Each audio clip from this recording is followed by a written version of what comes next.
Millions of households will see their energy bills rise from today as the price cap changes, but Martin Lewis says now is the time to act, to beat the rise and save on bills. And Martin joins us now. Martin, we've been reporting this morning that it's not too late to change your energy tariff. Now, I know from my experience that people find changing their supermarket, their broadband provider even, easy compared to changing their bank account or their energy provider, their energy tariff. People find it very difficult. What practically do you have to do in order to change your provider or change your tariff and therefore get a chance to reduce your bills? Interesting you say that. First of all, I'd say bank account's probably easier than broadband. I would go with bank account, broadband, energy, but none are particularly difficult. I mean, we're literally just talking for those people who are online, which is the vast majority these days, doing a click. You do a click, it's provider-led, the new service, your new provider changes it over, and as long as it all goes smoothly, which it usually does, but I can't promise that, changing your tariff, which is what we're talking about, so it's not necessarily changing your provider. In some cases it will be, in some cases it's just changing your tariff. It's pretty much a one-click thing. It's not a difficult thing. And what website do you go onto to do that click? I can't answer that question due to rules. You are not allowed to answer questions about things that you're plugging online. But there is only one whole-of-market comparison site, as far as I'm aware, that's available out there at the moment. People are going to have to work out what it is for themselves. Can I just go through the big picture of what's going on here? Yes. I think, because I think you forgive me. I think where we need to start here. The energy price cap dictates the price that energy providers are allowed to charge on their standard tariffs. That's the default tariff. If you're not sure what tariff you're on, you're almost certainly on the standard tariff, therefore you're on a price cap deal. Only those who are on fixes or EV tariffs or special tariffs aren't. It's 85% of homes in England, Scotland and Wales. This does not apply to Northern Ireland.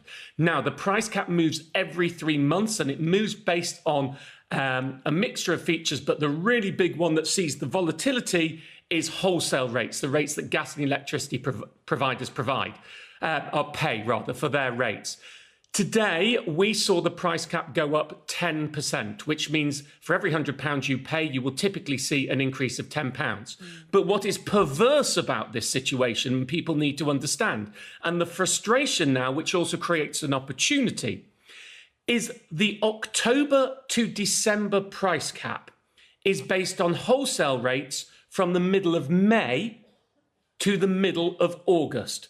So the prices that you're going to start paying today, that 85% of homes are going to see a rise of 10% today, because while we call it a cap, that's a nonsense. All firms put it at the maximum. It's effectively the regulator fixing standard prices. That's what they're doing.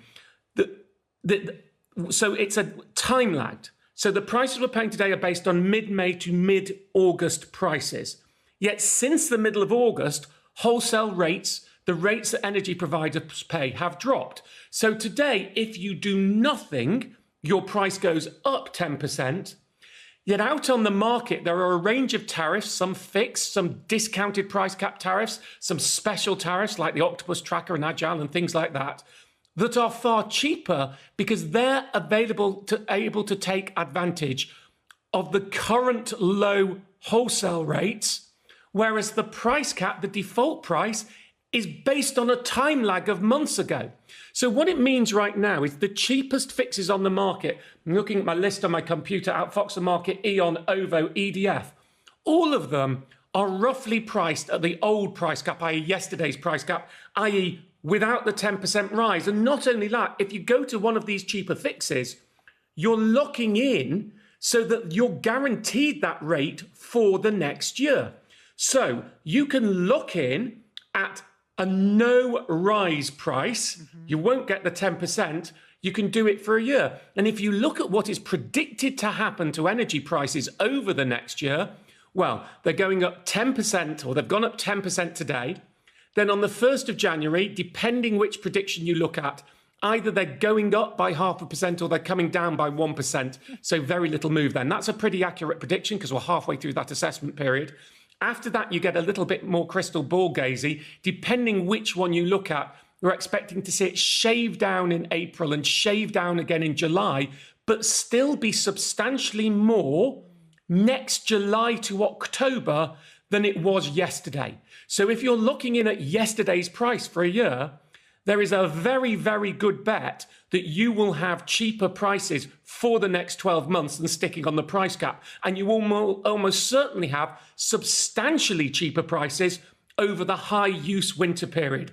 And that is why I'm saying pretty much nobody should be on the price cap if you can help it. I'm aware there's some people who find this very difficult. It's why I've campaigned for a social tariff for many years to help vulnerable people, to give them automatically cheaper bills. But for everyone who's capable of going and doing a comparison, use a whole of market comparison service out there, you really shouldn't be on the price cap right now. You should either fix or you go for a discounted price cap tariff, like there's one from E.ON that gives you the price cap but lower standing charges, which many people really, really hate the standing charges. Only really good for people who are using around under £700 a year. Or there's EV tariffs, or for really sophisticated users, there's the Octopus Agile tariff, which changes every half hour with wholesale rates. But pretty much, if you're on the price cap, you're ripping yourself off at the moment, which is why I'd strongly urge everybody out there to go and see whether you can find a cheap fix. There are loads of them available. Not all require smart meters. Some allow those on smart prepay meters to fix as well. Go and see what you can get, because the price cap is a pants cap at the moment. Martin, can I ask how we help people who are not online, don't have email suggestions from their provider about what alternatives they have, perhaps just have paper bills still? How do we get them the help to get cheaper tariffs? It's very difficult. We're not systemically set up to do so. Look, in that case, you call up your provider and that's what its cheapest is. Generally, I wouldn't be going with my provider's offer. There are not many energy providers left out there at the moment. It's not like when there used to be all these names you don't know. Almost all the ones available right now are big names. And your energy provider may not be providing the cheapest fix, and it could make quite a difference, 4 or 5% over the next year, which is why I'd suggest most people do a comparison. But if you are on paper bills and you're not online, then call up your provider and check what it will offer you. Or if you know somebody who has online access who could help you, talk to them about going through it with them. Just be careful it doesn't have online billing only, because then it would be a struggle for you to be able to bill yourself. It is very difficult. I go back, I saw your case study in the news. Look, we have this price cap, which is somewhat perverting the market at the moment. For years, I and many other people and many of the energy charities have been calling for a social tariff. Now, the problem with the way the energy works at the moment is the people who go and get the cheaper tariffs right now, including me, we will pay less to boil a kettle than a struggling 90-year-old grandpa with dementia who cannot operate the system. And that feels unjust. If we're going to have an energy system that's based on a competitive market, we have to define who are the legitimate victims of competition and who are the illegitimate victims of competition. You two, if you forgive me, if you pay too much because you don't act, it's your fault. Yep. When that 90-year-old grandpa with dementia is paying too much, it's all of our faults. It's society's fault. And that's why we should have a social tariff, which is a tariff vulnerable people are automatically put on where they don't need to switch, that makes it cheap. The last government, Jeremy Hunt, sat in the room and told me he thought it was a good idea. They put a proposal out. We all submitted papers saying how it could work. And then tumbleweed. It went totally quiet. We heard nothing. Tumbleweed. Now, I don't know what the new government is going to do about it. But our energy markets, let's be absolutely plain, are somewhat broken and are not working for the population, are certainly not working for the vulnerable population of the country, certainly not helping those who have disabilities and high use, like the person in your news bulletin, which you'll remember, Susanna, I have targeted the government on in the past when prices are going up, say, what are you going to do to help those people? And again... So when you say victims of competition, Martin, victims and victims, I mean, if they're victims, is this competition just a bad idea?